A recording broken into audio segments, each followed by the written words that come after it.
Добрый вечер. В эфире Прайм на канале АТР. Это время, когда мы обсуждаем наиболее важные, глубокие, серьезные темы, не попсовые, и приглашаем соответственных этим темам собеседников. Сегодня у меня в гостях человек, который, наверное, все знают, человек, имеющий непосредственные давние отношения к украинской медиа и до сих пор, а ныне, ну и уже многократно, опять же, народный депутат Украины Микола Княжицкий. Салам алейкум. Салам алейкум. Давно вас тут не видели, но рад, что вы согласились прийти, нашли время, как говорят, в плотном рабочем политическом графике. Дякую за запрошение, дякую вам. Вот я хочу с вами обсуждать вопросы, которые просто настолько уже навязли в зубах, но все равно отвязаться от них не получается. Вот уже вроде решили по мове все, да? Вот уже все принято, уже все законы, уже все. И думаешь, ну когда это закончится уже, и поставим точку, и пошли дальше. Ну что-то как-то, знаете, как это называется, хеджировали результат, и дальше идем. Но разговоры про то, что то тут, то там надо украинскую мову как-то подвинуть, отодвинуть, куда-то там, ну а то мало, там 400 лет отодвигали, да, и вот все равно что-то там. И причем разговор совсем лицемерный, потому що на українську мову розуміють усі тут. Ну це безумовно, і навіть такі ватники, вони всі розуміють українську мову. Це брехня, що багато разів перевірена брехня, до речі, да? Коли там фільми дублювати почали, ніхто не буде ходити в кінотеатри, ніхто цього дивитися не буде, ніхто слухати не буде пісні, там все. Все наоборот получилось, да?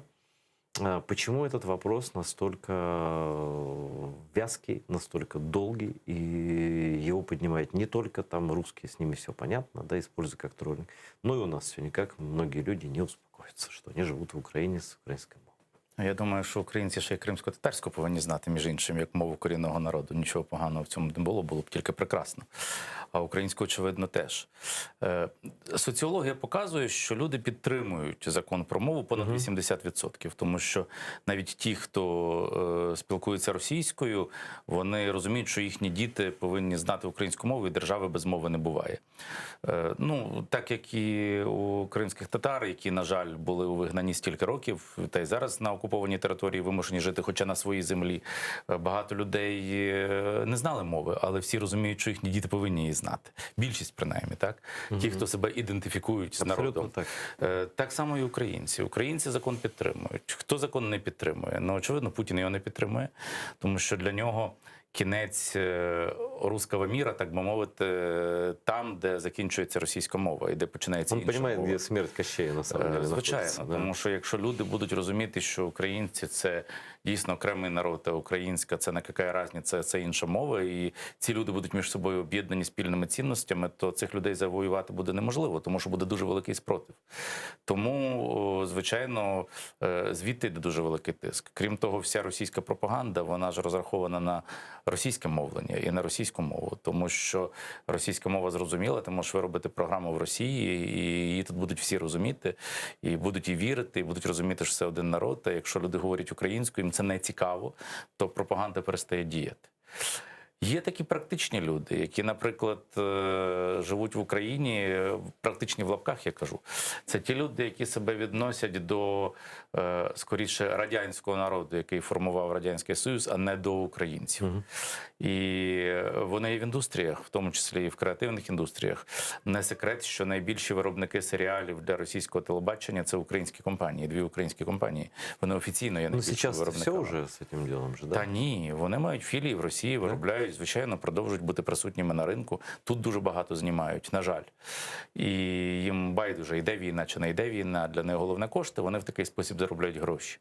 І якщо вони мають замовлення з Росії, то їм би хотілося цей знятий для Росії серіал потім показати тут. Ну, понятно, там типа аудиторія, там же багаті телекомпанії, які способні заплатити за це. Ну, там телекомпанії бідні, вони всі збиткові, але держава, хоч і бідна, але все це дотує, тому що дотує пропаганду. Ну, ми розуміємо, о чому йде річ. Вони всі так чи інакше Кремлю принадлежать. Звичайно.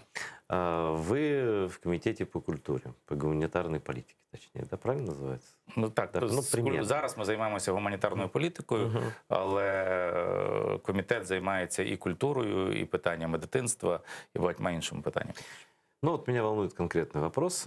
Я просто за то, что в период войны мы занимались защитой своей страны, в том числе в информационном пространстве, а не латанием дыр, проделанных в том числе изнутри. Что я имею в виду? Вот я вот 6 лет ровно живу в Украине, И я очень хорошо вижу вот этих, может, кто-то тут не замечает, а вот я замечаю, как вот эти артисты всякие, пропагандисты, всякие двуличные люди, да, всякие документалисты, всякие вот эти политики, общественные деятели из России, они просто рвутся сюда, как намазано. И до сих пор я это задавал сотрудникам нынешним, бывшим СБУ, задавал вопрос законодателям, задавал вопрос там кому угодно. Но неужели Министерство культуры, уже 5 министров сменилось, да, с 2014 года, неужели нельзя этот вопрос закрыть раз навсегда, обозначив там 5-6 четких критериев? Если ты не признаешь Крым украинским, если ты не поддерживаешь Путина, как какой-нибудь там Баста этот, да, если ты в своих фильмах рисуешь карту без Крыма, как какой-нибудь там Парфенов, как говорят, да, в документах, они настолько запуганные, так любят деньги и так не любят быть порядочными людьми, что сказать, ну вот, ну все, просто нет, отворот, все, иди, даже не думай сюда заходить. Почему каждый раз? То Стерненко, то еще кто-то. Вставай, страна огромная, приехал очередной русский какой-то прыщ. Вот прыщ реально, да? Вот. И мы столько энергии тратим на борьбу с тем, что мы видеть даже не должны, о чем мы говорить вообще не должны. Что не должно даже вообще обсуждаться, ну как с мовой, да? Вот ви ж все-таки депутат двох скликань, ну чому так? Ну, я навіть подавав відповідний законопроєкт, який дуже сильно розкритикували. Я його доповідав в залі, він не набрав голосів навіть в минулому скликанні. Я вже не кажу про це скликання. Де в мене була така норма, що той, хто приїжджає на територію України, якщо він може сюди заїхати, тому що норма, відповідно до якої ті, хто порушив закони України або становить небезпеку українській державності, це теж норма моя з мого закону про підтримку кінематографії, яка продовжує зараз діяти, тому не всі їдуть, а все ж таки декого не пускають. А все-таки кого-то бар'єр стоїть, на кого-то не звичайно, да. Дуже багатьох. І щотижня є повідомлення, що СБУ заборонило в'їзд одним або іншим. Это те, которые в Крыму ездят, это те, которые на Донбасі стреляют под камеру. Ну, абсолютно вірно. Ті, хто взагалі з тих чи інших міркувань може становити загрозу національній безпеці України. І цих людей обмежують. Це теж був мій закон. Але я вважаю, що на цьому етапі, ну я взагалі вважаю, що ми мали би стіну поставити з Росією, поки йде війна. Попри те, ясно, що в Росії, як і в кожній країні, є різні люди. Але це країна, яка з нами воює. Вони є її громадянами, сплачують там податки. Поки йде війна, ну, вибачте, поки що не потрібно. А для нас це спосіб відновити нашу культуру після колоніального поневолення протягом багатьох років. І от в мене був такий законопроєкт, де було сказано якраз, що якщо ти хочеш сюди приїхати і ти не порушував закони, ти повинен підписати відповідний документ, де ти визнаєш територіальну цілісність України, де ти береш на себе зобов'язання не порушувати закони України. І цей закон, на жаль, не пройшов. Дивно. Ну, так, дивно, тому що усвідомлення того, що це справжня російсько-українська війна, воно приходить до всіх поступово, воно не з'являється відразу. По-перше. По-друге, ми чудово розуміємо, як нашпигована наша земля, шпигунами нашпигована, більше, ніж будь-яка інша територія. Якщо ми бачимо, що росіяни роблять в Сполучених Штатах Америки чи в Європі, впливаючи на вибори, намагаючись підривати склади, підкуповувати партії, то можна собі уявити, що вони роблять в Україні. В Україні для них взагалі все відкрито. І, звичайно, дуже шкода. Так, я вважаю, що цих людей тут бути не повинно. Так само тут і не повинно бути тих людей. Знаєте, зараз ми, ну, є таке серйозне питання. От як бути з тими росіянами, які приїжджають сюди і є в опозиції до Путіна? Приймати їх чи не приймати? А це теж є різні люди. Бо виходить в нас подвійні стандарти. От зараз ми знаємо, що чеченці, опозиціонери, які не просто приїхали, а пішли на фронт воювати. У которого смерть угрожает, реально, прям фізично. Їх вб'ють в Росії. І одного ми вже віддали такого нещодавно.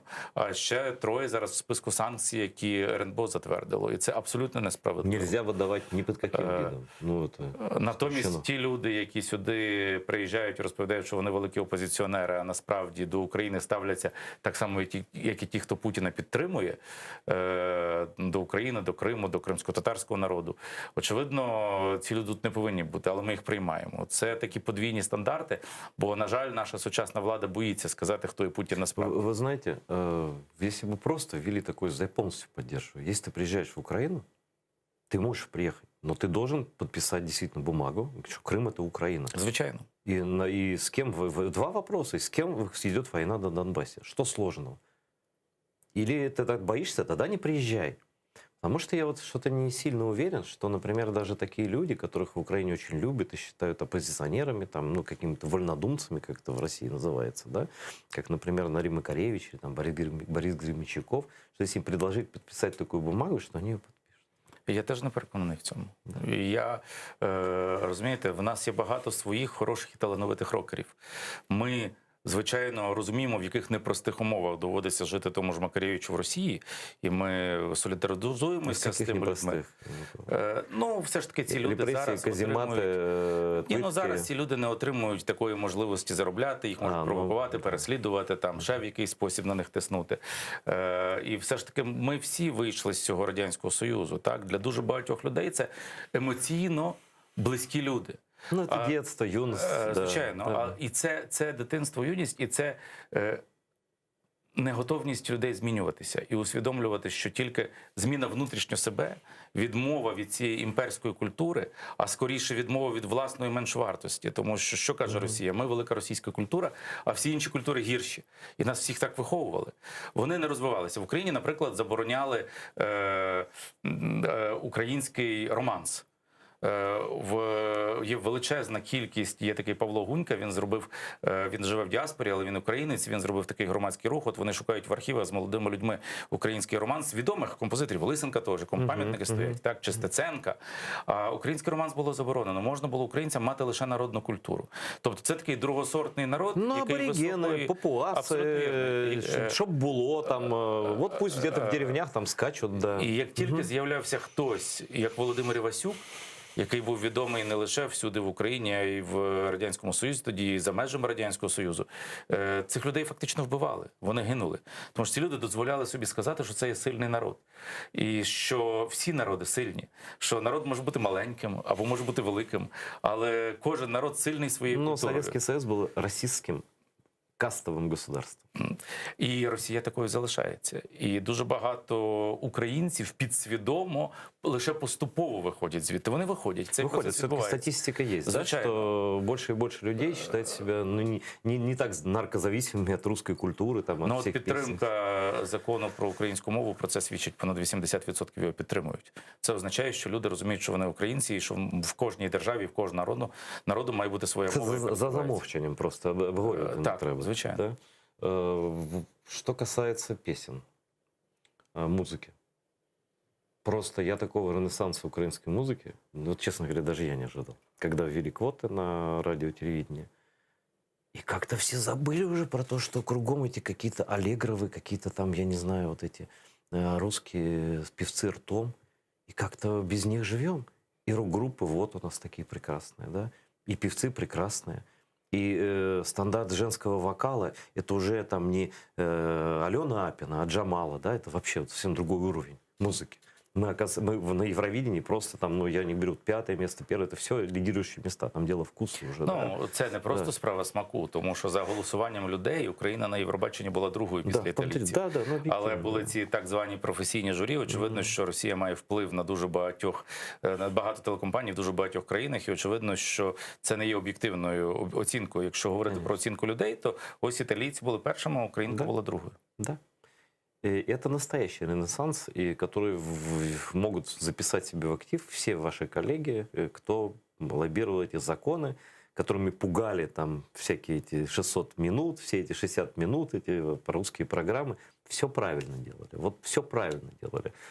Еще бы даже и жестче, еще бы лучше было. Уже никто не вспоминал. А помните, какой визг стоял, когда социальные сети запрещали русские? Ну, звичайно, звичайно. О, тут піднялись там такі Тут дуже цікава така історія, що українці дуже радо на це погодилися. Тому що, насправді, заборонити соціальні мережі в сучасних технічних умовах надзвичайно складно. Тому що, ну, кожен може закачати VPN, сервіс, який дозволяє це обійти, але українці цього не роблять. Такого переходу не случилось. Ні, всі пішли з тих контактів і всього іншого. Вони пішли в інші соціальні мережі свідомо.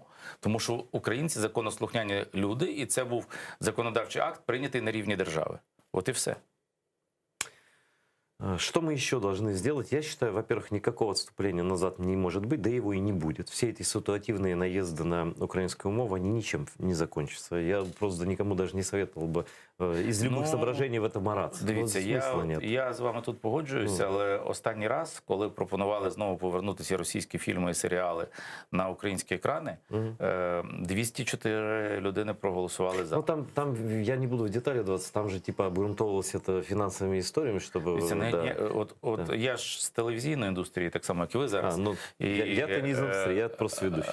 І в жодний спосіб немає жодних причин, які би говорили, що в карантин легше говорити російською, ніж українською. Вообще-то да, но обґрунтование такое себе, да. Но и оно не прошло в итоге. И я уверен, учитывая, опять же, то, что вы говорите про социологию вот эту, да, любое ущемление украинской мовы это минус электоральный, а не плюс в любом случае. Никто этого не оценит. Для 20% населення плюс, тих, хто українську мову не люблять, а для 80%, для 20 мінус, а для 80 Ну, плюс. я и говорю, да. То есть это не популярная тема, пора с нее спрыгнуть и вообще забыть навсегда. Да? Что мы еще должны сделать, чтобы... Потому что я ощущаю это просто в воздухе. Опять, многие украинцы не понимают того, о чем вот вы сказали, например, что российская мова, она автоматически в ухо залетает. Вот наша задача, мне кажется, вот, согласитесь или нет, она даже не в том, чтобы по-русски никто не говорил. Просто это в идеале, конечно, было бы так, там английский, украинский, крымско-татарский, да? Кстати, кримськотатарська мова відкриває світ тюркський. Абсолютно вірно. Багато Абсолютно мов. вірно. Да. Це величезний плюс був би для українців, якби українці мали змогу вивчати кримсько-татарську мову, так само, як і кримські татари, які повернулися, або які зараз змушені тимчасово знаходитися не в себе вдома, бо земля кримських татар окупована в Україні. Це теж дім кримських татар, але все ж таки дім кримських татар – це Крим, ми це чудово розуміємо. І от я би для цих кримських татар і для українців зробив би такі центри вивчення кримсько-татарської і української. Ми, між іншим, це передбачили в законі. Ми в законі сказали, що має бути програма розвитку української мови урядова, і ця програма передбачає створення центрів навчання українській мові. Але вони не створені. Програму уряд не реалізовує. Уряд просто зараз не виконує закон. І мені дуже боляче через це. Тому що треба зробити? Треба, по-перше, закон виконувати. По-друге, ви знаєте, ми зробили таку певною мірою культурну революцію, тому що ми фактично підняли українське кіно. Це так і є. Ми прийняли закон, який забороняє показувати фільми країни-агресора, вироблені після початку окупації. І любі, кстати, де російський солдат, поліцейський, там вот это все. І будь-які, де представники російських силових органів, і мені теж дуже приємно, бо я це писав. Так що це мій закон. І думав, що він не пройде. А знаєте, яка була історія? Я написав спочатку закон, де хотів обмежити всіх цих мінтів і прославляння цих російських агресорів. Таке кількість просто. Але спочатку було лише це. Потім прийшли люди, які кажуть, не будемо казати, хто це, але це депутати, які дуже сподівалися, що це зірветься. І вони кажуть, а давайте, ви занадто який закон написали, а давайте такий закон зробимо, який взагалі забороняє російські фільми в нас. Я дуже цьому зрадів. Вони сподівалися, що через це тоді була ще інша свідомість. Не приймуть. Я радісно це дописав, і зал за це проголосував. І ініціатори тримали за голову, тому що вони лобіювали російські фільми, так що вони самі себе обдурили, а для мене це був дуже великий плюс, тому що ми змогли швидше зробити те, що могли би ще різкіше зробити, але за їхньою допомогою, так би мовити, зробили те, що мали зробити. Ми зробили Український культурний фонд. Прекрасну інституцію, тому що вперше ми ввели розуміння грантів. Ми звикли, що грантоїди, так би мовити, так завжди критикували тих, хто отримав європейську допомогу або американську допомогу, приватних фондів. Хоча в самих грантах нічого поганого немає. Люди повинні мати змогу підтримувати, звичайно, різні некомерційні проекти. І ми ввели цю систему. Український культурний фонд надає гранти. Ми зробили Український інститут книги, який теж вже з наступного року почне надавати гранти, але почав підтримувати українську книгу.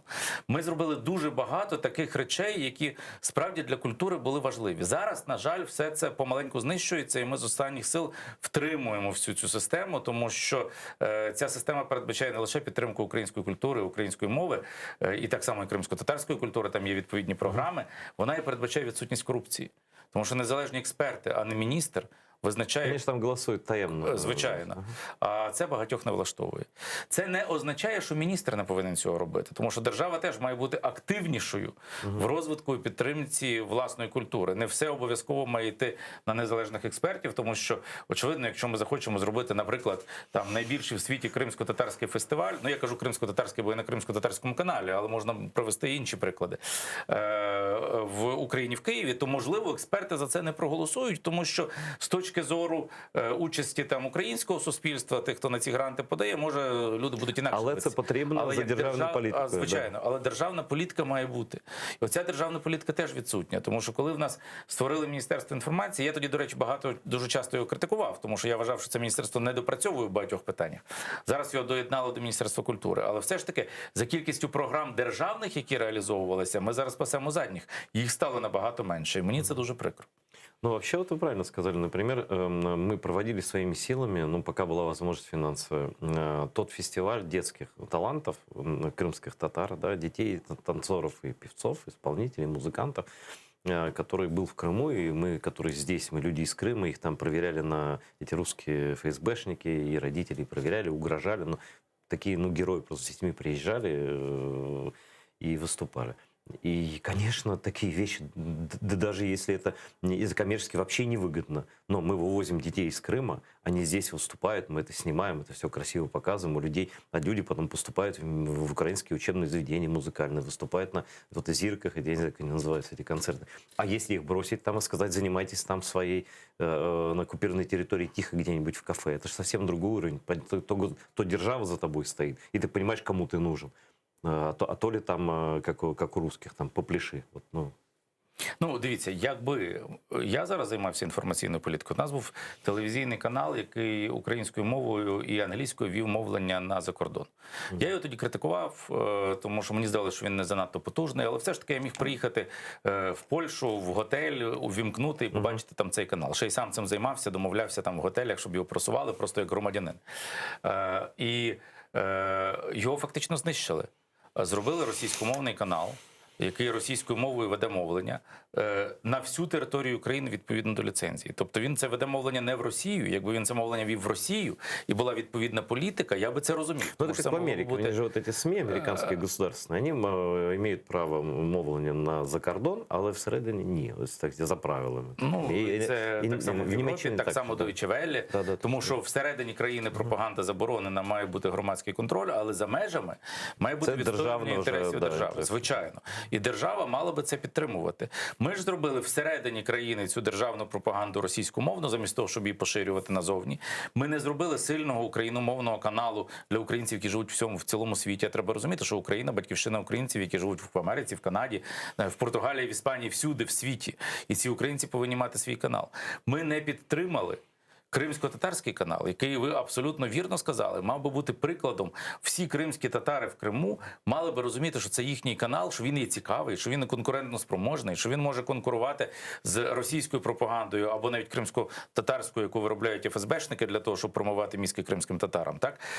А крім того, це був би вміст до тюркськомовних народів. Дуже ефективно. Нам надо настолько это усиливать, вот просто реально усиливать. Але це має бути державне розуміння і усвідомлення. А вы, кстати, заметили, да, вот почему я говорю, что это очень перспективно. Вот не так какое-то время назад форму украинской сборной показали с Крымом, да?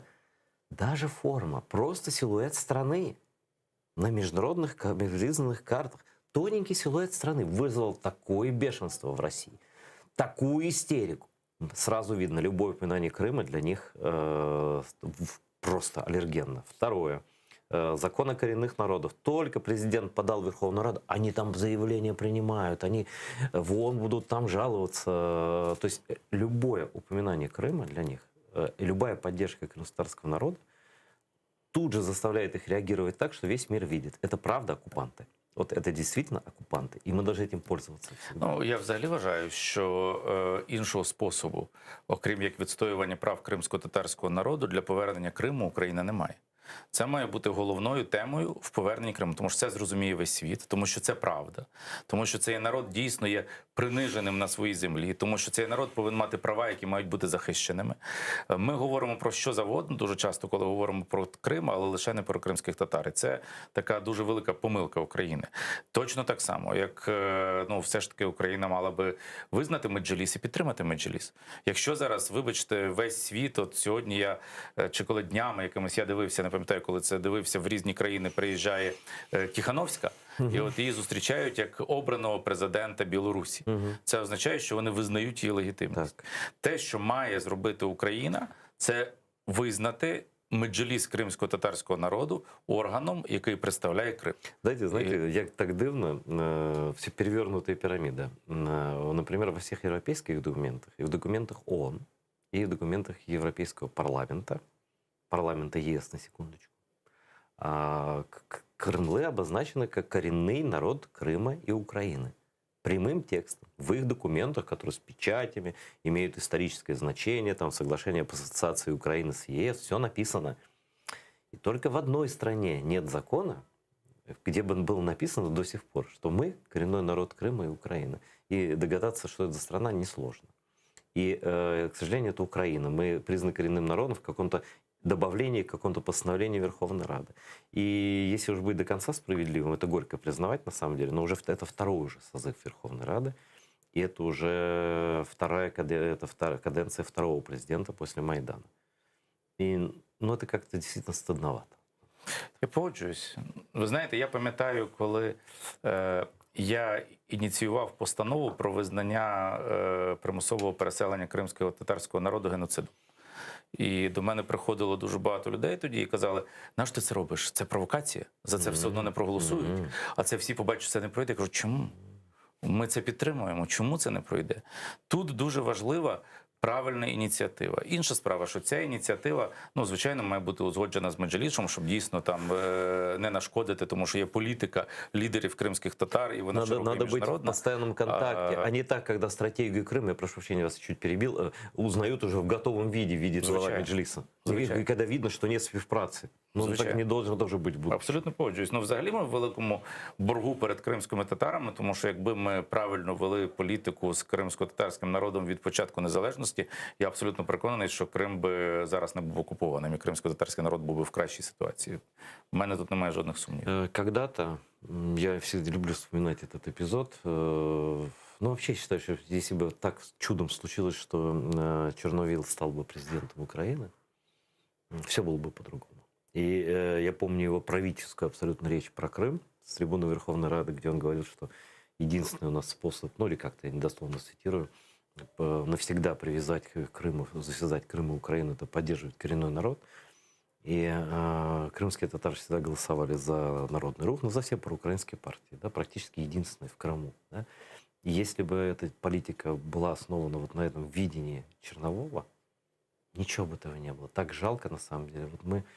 Мы помогли русским этим постоянным уступками, им постоянным желанием с ними договориться. Мы, по сути дела, государство украинское помогло в тому, що ми зараз. А це не просто, це не лише допомога росіянам. Знаєте, є багато, це та наша постколоніальна каша в голові, яка є в багатьох українців. Це ментальна історія. Людей потрібно освічувати, в тому числі і про те, що кожен народ насправді, я так, чесно кажучи, є таким кримсько-татарським фундаменталістом, тому що я вважаю, що Крим має бути кримсько-татарським, а не якимось, я, звичайно, люблю кримських татар, але це не тому я так вважаю, що я тільки кримських татар люблю. Я просто переконаний, що кожен народ має мати свою державу. І якщо ми, як українці, обстоюємо своє право мати свою державу, ми повинні підтримувати всі народи, які мають право мати свою державу, якщо вони здатні це зробити. З моєї точки зору, кримські татари, хоч народи невеликий, але з величезною історією, з величезною державною традицією, який здатен на дуже багато.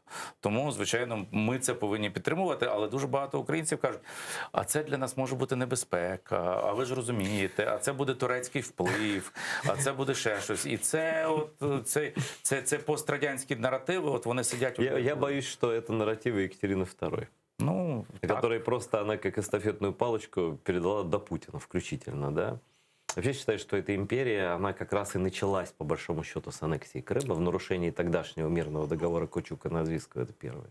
Второе, нынешняя ситуация, чтобы вот было понятна моя логика, наша логика, она очень здравая и простая. Мы народ, который в лучшем случае будет иметь в Крыму 15, ну, в лучшем случае, в самом лучшем 20% населения. Да? Боюсь, что меньше. Боюсь, что наоборот меньше, ну, по понятным причинам, да, оккупации и так далее. И наше государство в виде автономии может состояться только в Украине и нигде больше, потому что только в рамках украинской конституции может быть гарантировано права коренного народа Крыма и Украины как меньшинства. А автономия нужна не для большинства. Большинство и так голосует, вот русскоязычные, как им надо, да? Они правом сильного пользуются, они и воспользовались этим правом сильного, да?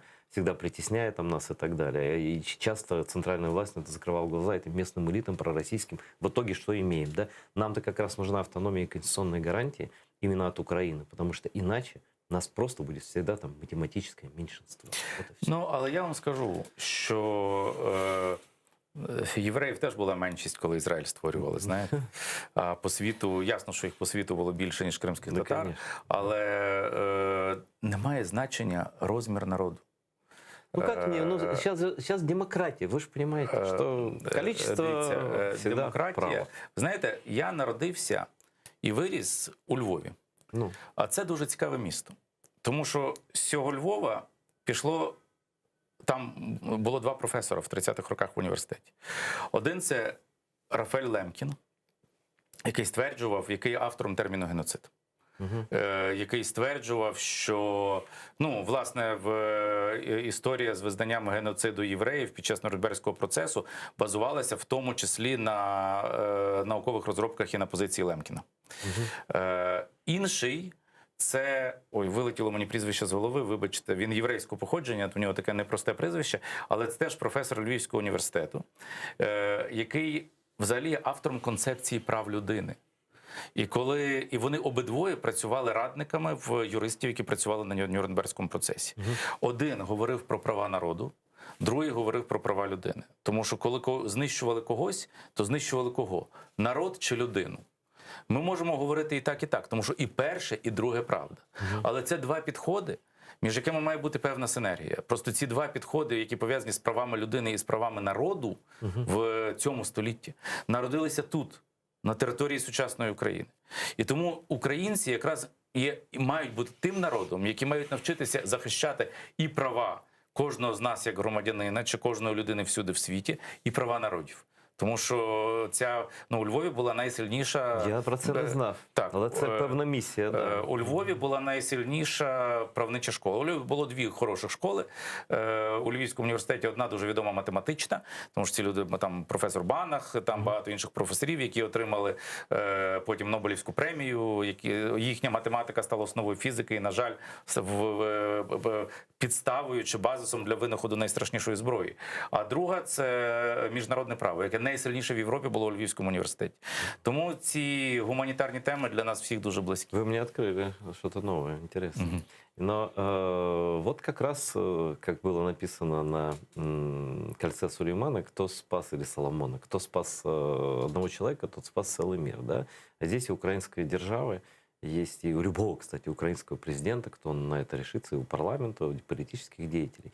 Есть шанс с пользой для своей страны, с очевидной пользой для своей страны, спасти целый европейский народ, ну, только случаем не уничтоженной России. Потому что было сделано все, чтобы у нас следа не осталось. Упоминание, название. Ничего. Это, мне кажется, огромное... Поэтому, знаете, когда речь идет о крымско-татарской автономии, и какие-то кто-то нам начинает что-то говорить, я отвечаю так. Знаете, право моего народа на существование и на права на своей земле, они подлежат обсуждению, это природные права. Они все равно будут реализованы в рамках соглашения с ЕС, в рамках хартий, подписанных Украиной. Вы можете это обсуждать сколько угодно, я это буду воспринимать просто как расизм. Ну, я не обсуждаю. Ну так, это же природные права. Вы можете, наоборот, взгляните на эту ситуацию по-другому. Вы можете стать людьми, настоящими, без пафоса, праведниками, которые помогут спасти целому народу, целой культуре. У нас осталось 300 тысяч на территории Украины, да? К сожалению, вот эти большие диаспоры, ну, кто-то осознает себя выходцем из Крыма, а кто-то уже и нет, да? Потому что это история двух с половиной столетий. Асиміляція з усіма народами відбувається, коли вони в діаспорі живуть. ну, так що це конечно. теж Ну, є. как в Турции, почему вот с Турцией, Турция прекрасная страна, прекрасный народ. Это очень близкий по языку народ. Тюркский язык вообще достаточно близкий. Почему я говорю, зная крымстарскую мову, ты автоматически, вот один из моих предков, он издавал газеты и журнал, которые читали даже уйгуры. То есть настолько универсальный язык, такой срединный, тюркский. Это очень важный ключ к тюркскому миру. Мало кто понимает, но есть люди, которые понимают. Вот. И для нас просто, как сказать, для нас Украина это шанс выжить. Вот, потому что с русскими у нас шансов выжить никаких нет. Они довели бы это до конца с удовольствием. Окончательное решение. Потому что я абсолютно уверен, что Сталин все-таки идею вот этих окончательного решения вопросов, он у Гитлера перенял. Он просто способ другой избрал. Ну какая разница, душат тебя в камере, а потом сжигают, или ты просто умираешь целыми семьями от голода, от болезней.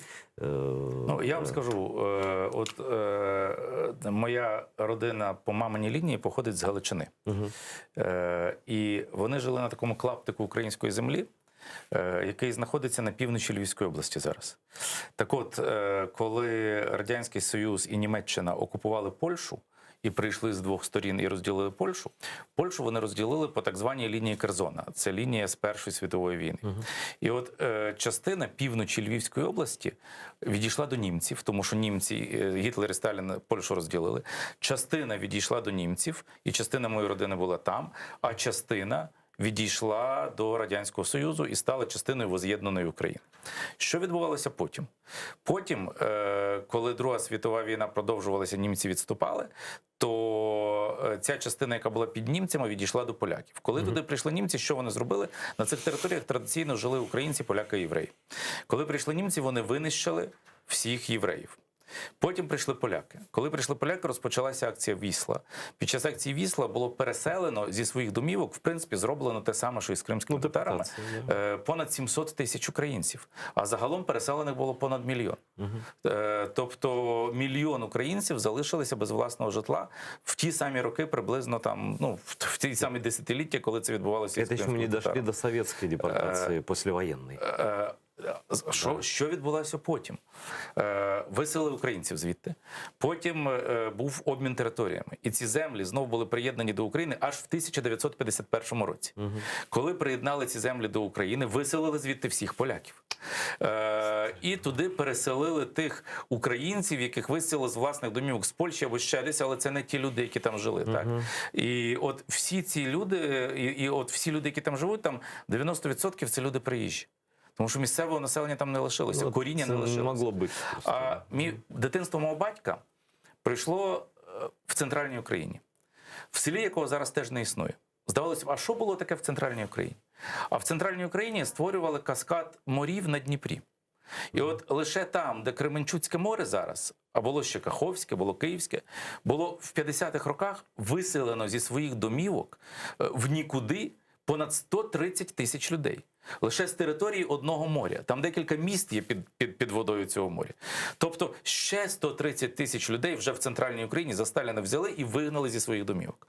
Розумієте? А коли людей виганяють з батьківщини, зрозуміло, що це не можна порівнювати з кримськими татарами, тому що їх вигнали, по суті, з своєї землі весь народ. А тут частина людей з домівок. Але це теж трагедія людей. І тут не було цього принципу геноциду, тому що цих людей не за національною ознакою виганяли, але це порушення прав конкретної кожної людини, яка там жила. І от виходить, що якщо я хочу повернутися на батьківщину і продовжити те місце, де жив мій батько, чи де жила моя бабуся і дід, мамині батьки, я це зробити не можу, тому що вже ні цих будинків, ні цих місць їх немає.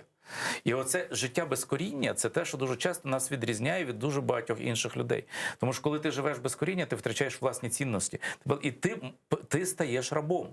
Не випадково і в іудаїзмі, і теж вони поверталися на власну землю. Так? Тобто власна земля для народу дуже багато значить. А нас всіх намагалися позбавити власної землі. І в цьому найбільша катастрофа.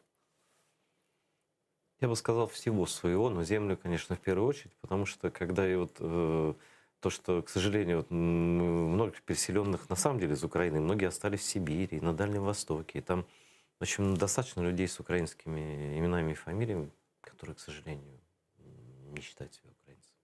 И это, конечно, такая вот трагедия, в которую попадают народы под империей. Но единственный способ от этого убежать — это иметь свое национальное государство. Тут Абсолютно вариантов вірно. нет. Про що ми і говоримо? Ну, вот я не задал вопрос, перескочил на что-то. Что мы должны еще сделать, на ваш взгляд, как человека, вот, мечтающего о том, чтобы Украина как можно дальше убежала от своей империи, вот этой бывшей? Ну, бачите, Стратегически. от ми зараз дивимося на те, що відбувається в Білорусі. І як реагують західні країни на те, що відбувається в Білорусі. А ще нещодавно більшість українців вважали, що Лукашенко є кращим президентом. Що в них хороше масло і сметана, що він дуже гарно править. А те, що він диктатор, те, що людину можуть взяти і катувати, і що таке цінність свободи, багато людей не усвідомлювало. Зараз це усвідомлення приходить. І зараз от якраз і відбувається той історичний водорозділ в ставленні до Білорусі. Бо багато хтось скаже, Білорусь коло нас, наші сусіди, Так і говорили. Вони намагаються балансувати. Всі українські президенти зустрічали Лукашенка здесь. І не тільки і український Саакашвілі з ним дружив, прилітав до нього, пам'ятаєте, теж великий демократ був такий. І українські президенти, і попередні, Зеленський от нещодавно його запрошував. Так? Ми торгували з ними, ми фактично їх отримували, ми знищували власне виробництво, власні автобуси для того, щоб мази купувати, розумієте? Донедавна, до цього року. Ідіотія якась просто. І зараз якраз відбувається цей водорозділ, і ми маємо зараз для нас шанс повністю солідаризуватися з європейськими країнами, з країнами НАТО і показати, що ми інші. Ми і так інші. Очевидно, у нас все-таки існує демократія. Ми можемо критикувати наших лідерів. Я їх критикую, наприклад. Але я взагалі в опозиції знаходжуся, але все ж таки ціную те, що в нас є демократія. Слушайте, ми вместе з Литвою перші дві країни Європи, які ввели санкції проти Білорусі. Ще Євросоюз розкачувався. Но Литва и Украина первые ввели прекращение авиасообщения. И мне было приятно, что наша страна не где-то там смотрит на всех, а вот мы сами свою політику ведемо і показуємо другим примір, як це робити. І потім так і зробимо. Ну, от треба далі робити це рішуче, але паралельно приводити все наше інше законодавство, коли ми говоримо про боротьбу з корупцією, коли ми говоримо про, в тому числі і про національний розвиток, про самоідентифікацію, це все спільні речі, розумієте? Поляки все ж таки змогли свого часу перейти від диктатури до демократії. Ми, на жаль, перейшли від диктатури до олігархії, як Латинська Америка, обрали латиноамериканський шлях. Це теж, певною мірою це демократії, але просто це не європейські демократії. А перейти від олігархії до демократії набагато складніше. Я не маю зараз на увазі ті всі закони, які подаються, бо для мене це скоріше піар, а не реальний спосіб перемогти олігархію. Але те, що нам треба перейти до ефективної демократії... То, що так должно бути, 100%. Пример даже не Польши, нам ближе пример Литвы. Вот там были олигархи, вот были в Литве. Но там как-то быстро, когда они в ЕС начали вступать, они быстро привели законодательство в порядок. Но в Польше вообще очень, они проголосовали, снесли просто весь режим сразу. Да? В Литве был период такой, но они тоже привели свои законы в... А вы отслеживаете, насколько Украина последовательно идет в Евросоюз? Звичайно. Я в минулому скликанні очолював парламентський комітет Асоціації Україна-ЄС. І на цьому тижні ми будемо відзначати річницю безвізу. Я теж брав участь у підготовці, брав участь у підготовці угоди про асоціацію. Якраз очолював той орган, який контролює виконання угоди про асоціацію, відповідно до того, як ми її підписали. Ну, в принципі, ми це робимо, але дуже повільно. Занадто повільно, як для країни, яка дійсно хоче. Тобто, треба ускорятися, як Литві в своє время, треба ускорятися. Без сумнівів. Тут, мне кажется, так уже Россия поджимает, что нам надо не просто там проситься в НАТО или обижаться на то, что не берут, а просто ломиться в эти двери. И вот мне литовцы рассказывали, как они за 3 месяца изменили все законодательство. Ну, просто было условие вступления в ЕС, кажется, не в НАТО, в ЄС. Це те, чого нам бракує. Це те, чого нам бракує. Рішучість в тому числі. Це рішучість і це лідери, які би усвідомлювали необхідність цього, і народ, який би усвідомлював необхідність цього, який, на жаль, знаходиться під впливом цих різних олігархічних медій, там російської пропаганди і всього іншого. Знаете, что меня очень сильно раздражает в нашей политике? Это очень такая прихильность до формы, а не сути. Я вам приведу пример. Вот прям зеркальный был, кажется, это был май месяц, ну просто очень, очень показательный. Когда неделю, это был такой пинг-понг, значит, неделю обсуждали косой ворот на на рубахе Зеленского, и через 3 или 4 дня, значит, клубнику с Порошенко. Но это, конечно, величайшие, конечно, темы для обсуждений, и на государственном уровне там включились какие-то, ну, я думаю, господи, иногда вот хорошо, что нет и навещания, а то бы еще кто-то про это узнал, понимаете? Ну вот реально. Ну, почему у я нас политика погоджуюсь. такая... Я погоджуюсь з вами, бо ви знаєте, ми навіть законодавство не аналізуємо глибоко. От я пробую, коли готуюся до сесії, не лише ті закони, з якими я працюю в нашому комітеті, а й інші закони з юристами сідати, розбирати, до чого це приведе, які будуть наслідки. А усвідомлення цього немає. От реформа землі, наприклад. От що таке реформа землі? Був один виходець з України, який проводив після Другої світової війни реформу з Черкащини. Він виїхав потім в Америку і проводив реформу в Японії і реформу на Тайвані. Земля там стала основою творення середнього класу. А вже потім ці країни стали тиграми, почали просуватися технологічно. Спочатку була земля, бо були дуже бідні люди. Ідея була в тому, щоб дати людям, які вміють цю землю обробляти цю землю, але допомогти державними грошима, стимулювати цей розвиток, слідкувати за тим, щоб вона ефективно оброблялася, і таким чином, щоб людина стала патріотом своєї країни, щоб цінувала той клаптик землі, який є її власністю. Так? От уявіть собі, що якби Україна коли кримські татари почали повертатися, не примушували їх будувати оці тимчасові будиночки в таких і створювати ці стихійні містечка і боротися за цей клаптик землі, а дала кожному нормальну землю не просто для будиночка, а для того, щоб цей простий чоловік чи ця кримська татарська родина могла її обробляти. Що б вони сказали? Вони б дякували цій країні, вони б так воювали за неї, вони і так є патріотами цієї країни, бо це, і розумієш, це їхня земля. Але так вони би і збагатилися. Серед них би виріс середній клас, тому що вони могли б на цій, я розумію, що там непроста земля, важкі природні умови, але є країна, де є непроста земля, і все ж таки люди дають собі раду. Наш народ, в отличие от некоторых жителей Крыма, умеет работать. Розумієте? Те саме сталося би і з українцями. А ми знову цю землю пропонуємо продавати всім підряд. Ну так, ринок має бути, але треба підтримати цього українця. А от цього бачення чи цієї логіки бракує. А це не менш важливо, аніж гуманітарна політика. Ви знаєте, це дуже пов'язані між собою речі. Ну, знаете, тоже на этом спекулируют и с другой стороны. И я вижу, как некоторые политики, за спинами которых стоят, ну, я просто знаю об этом, латифундисты, торпедируют тоже этот закон совсем, что он не нужен. У нас слишком много совка. Ні, вони торпедують з іншої історії. Латифундисти дуже часто використовують державну землю. І вони кажуть, конечно. не можна цього закону приймати, тому що державні землі мають бути державними, а вони далі за копійки будуть їх утримувати. Але я кажу про інше. Я кажу, що цей закон необхідно приймати. Тільки треба цю державну землю роздати людям, тим, хто вміє, так як в європейських країнах це відбувається, тим, хто вміє її обробляти, має відповідну освіту, дотримується агротехнічних умов, і дати їм допомогу, а не тримати у власності держави. Тому я цей закон атакую не ідеологічно, а атакую через те, що через цю землю можна було б досягнути набагато більшої мети, ніж те, що відбувається идеологически зараз. понятно, что собственность — это вообще ключевая история вообще для любой страны. И когда, собственно, почему мы так тяжело переболеваем вот этим советским вирусом? Потому что оторвали людей, на самом деле, от собственности. Вот в Турции же этого не было. Там были разные власти, но никто не покушался на твою я вам скажу, собственность. що я от добре знаю Польщу, яку вже тут не один раз згадував. Так от в Польщі навіть в соціалістичній була приватна власність. І люди мали свою приватну землю. Не всю, були колгоспи теж, але приватна власність була дозволена, на відміну від Радянського Союзу. Мне кажется, что, вот, вы про Польшу упомянули, что Россия пытается использовать и в отношениях с Венгрией, и в отношениях с Польшей, да, они пытаются использовать эти исторические вещи. Да? Ну, звичайно. Вот как у меня есть свое видение это все. Я просто считаю, что прошлое вообще не должно мешать будущему совсем.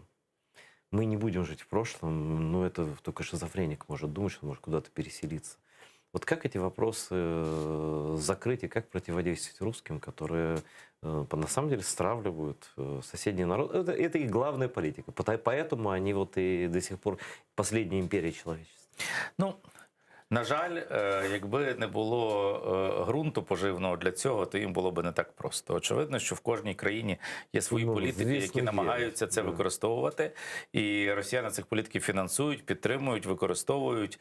І в цьому основна проблема. Тобто проблема не Росія завжди буде намагатися робити, але це питання порозуміння між народами. От ми дуже довго з тими ж поляками, в нас була формула, запроваджена ще Іваном Павлом II, який говорив, що прошу пробачення і прощаю.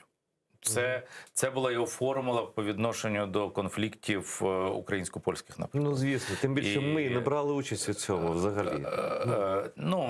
По-перше, не брали участь, інший по-друге, час, інша влада, все це відбувалося на окупованих територіях, тому що тоді ні України, ні Польщі як держав не було. А завжди за все, що відбувається на території тої чи іншої країни, несе відповідальність уряд цієї країни. Будь-який конфлікт між різними народами, якщо ці народи не державні, знімає з них будь-яку відповідальність. Це насправді відповідальність тої країни, яка має зараз державу на цій території.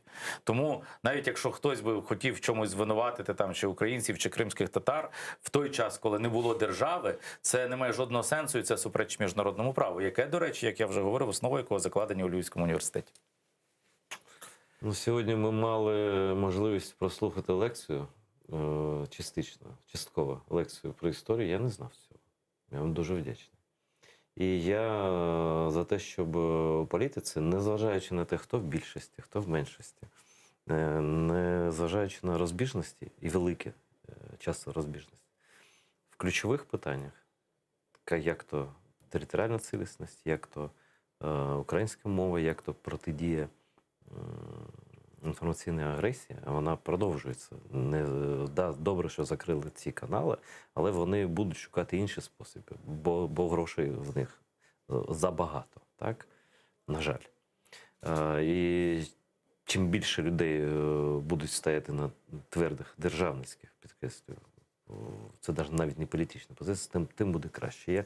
Я бажаю вам успіхів в тому, що в захисті української держави, української мови і наших інтересів щодо відокремлення від держави-агресора, від імперії, а російський рейх буде зруйновано, в цьому немає сумнів. Питання лише часу і зусиль, які ми будемо докладати до цього. Дякую всем, кто смотрит канал АТР. Спасибо за то, что подписываетесь на Patreon, оформляете ежемесячные взносы. Это очень важно. Благодаря вам мы сегодня все-таки имеем возможность вещать. И я надеюсь, что мы выживем, будем дальше продолжать то, что делаем, еще больше, еще круче, еще интереснее. А пока смотрите АТР. До новых встреч в эфире.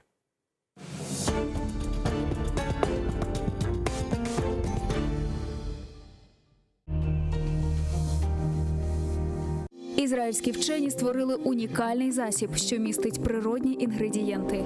Краплі імуноков покращують імунітет при коронавірусних та респіраторних захворюваннях, а також сприяють полегшенню постковідного синдрому. Імуноков – надійна допомога.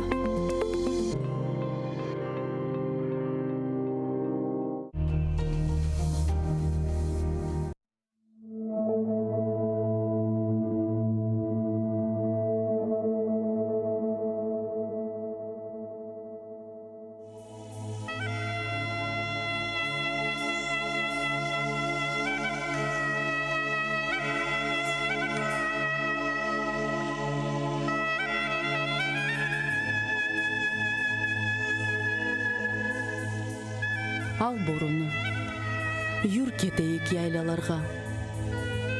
Чал бір ава, чал бір пешрап, бір қайтарма. Чал бір нағме, барсын етсін йылдызларға. Чал, ақса да берсін дауыш далғаларға. Мен бар сесім іле ерлайымчы ай ольмеммен. Эм Порт-Артур, эм Шомполны, Уралдағыны. Сесім кетсін, эм долансын қырымны. Барсын етсін бұжақларға, таманға. Ерларым мен бар сесімнен елге қаршы. Батақларны қайнатып, сел ақтырып. Барыме қастетмеңіз ел ұзатып. Бар келір, укум сүрер, ақлы олып. Ачар вишнем көпіріп, ачар бадем. Филис атар қадимдағда ағачлар, шымал беттен келген суық боранлар yok olacak.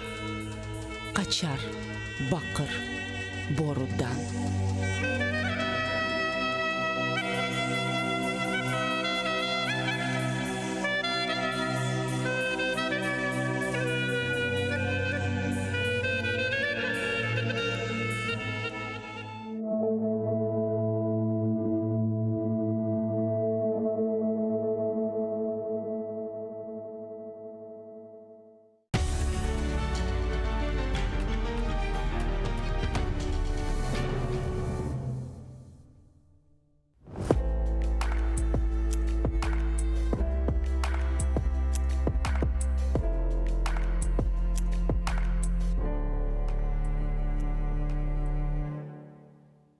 Ассаляму алейкум, в эфире программа Гюнуль Ден, и я рада представить гостя сегодняшней программы. Это известная крымско-татарская певица Гульсум Тамах.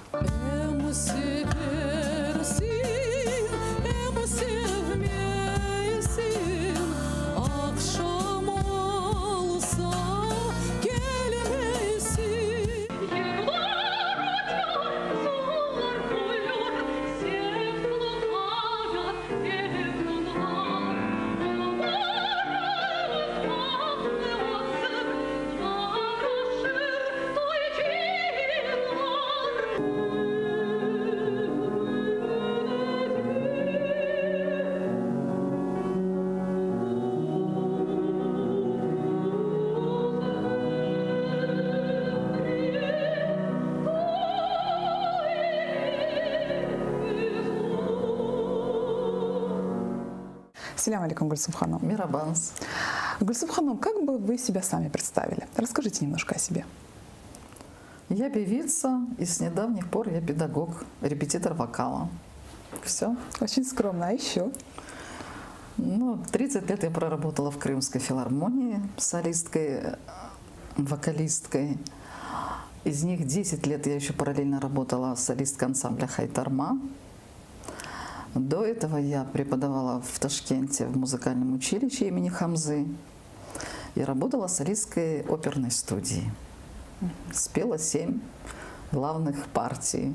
А потом мы переехали в Крым, а в Крыму оперного театра нет, поэтому я работала в филармонии. А почему решили связать свою жизнь с классической музыкой? Вообще я пела как бы с детства, еще с 5 лет, и в детском саду, я помню, все время я пела. И когда пошла в школу, и всегда, конечно, я пела эстрадные песни. Я очень любила Софию Ротару, я все время подражала ее голосу.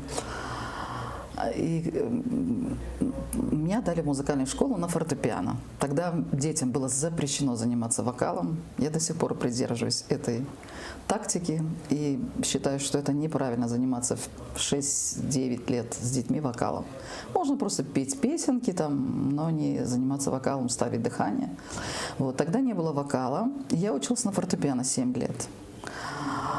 И когда пришла в музыкальное училище поступать, то мне говорят, у вас такой голос, а у нас до этого был отчетный концерт музыкальной школы, где я и как пианистка выступала, и как вокалистка. То есть даже не вокал, у нас был вокальный ансамбль. Мы там пели 7 человек, я запевала. Подошел профессор нашего музыкального училища, Ефим Михайлович Малкин, как сейчас помню. И он сказал, вам нужно петь и поступать на вокал, а не на фортепиано. Потому что я готовилась вообще поступать на фортепиано. А пела я так для души, для себя всегда. И мои родители сразу, как, это она столько готовилась, она там пианистка, конкурс и так далее. То есть она к этому так стремилась, шла. А он тогда сказал такую вещь, что пианистов много, а вокалистов всегда мало. И как-то я так, действительно, все-таки мне всегда нравилось петь больше, чем играть на фортепиано. И я поступила в музучилище. Правда, я сразу заявила, мне сказали, что тут академический вокал. Я говорю, да вы что, какой академический, я хочу быть эстрадной певицей.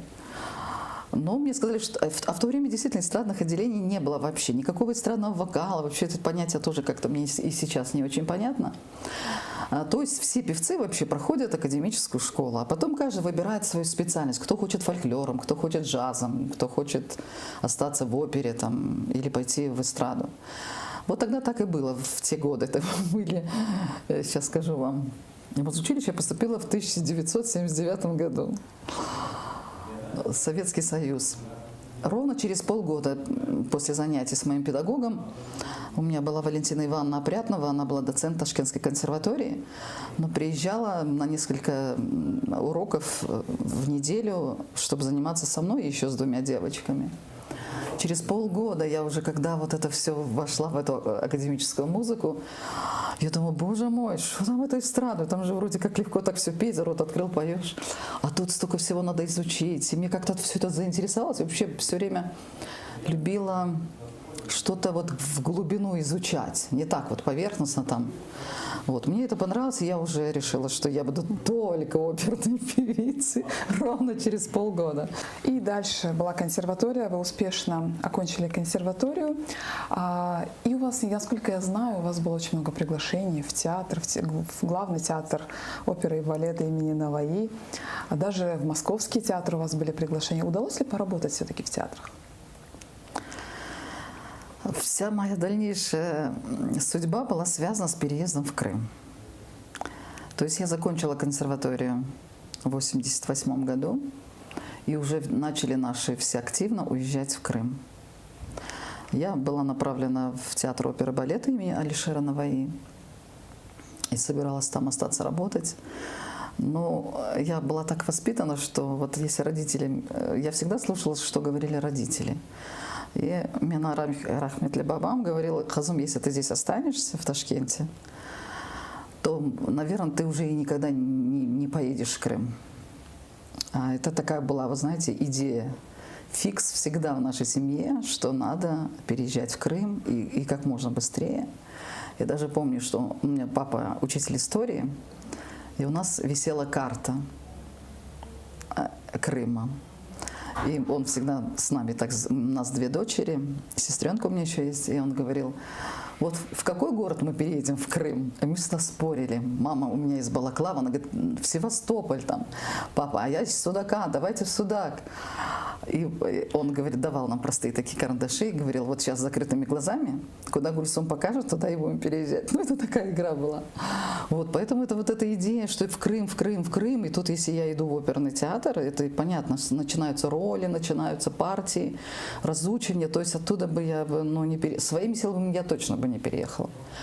А тут последние полгода перед госэкзаменами без конца с ансамбля Хайтарма приходили наши руководители, певцы. Рустем Иметов, наш Гулистан там приезжал. Для Вербекиров без конца приходил и говорил, что надо написать заявление, чтобы тебя в ансамбль Хайтарма. Но я к тому моменту вообще не пела крымско-татарских народов.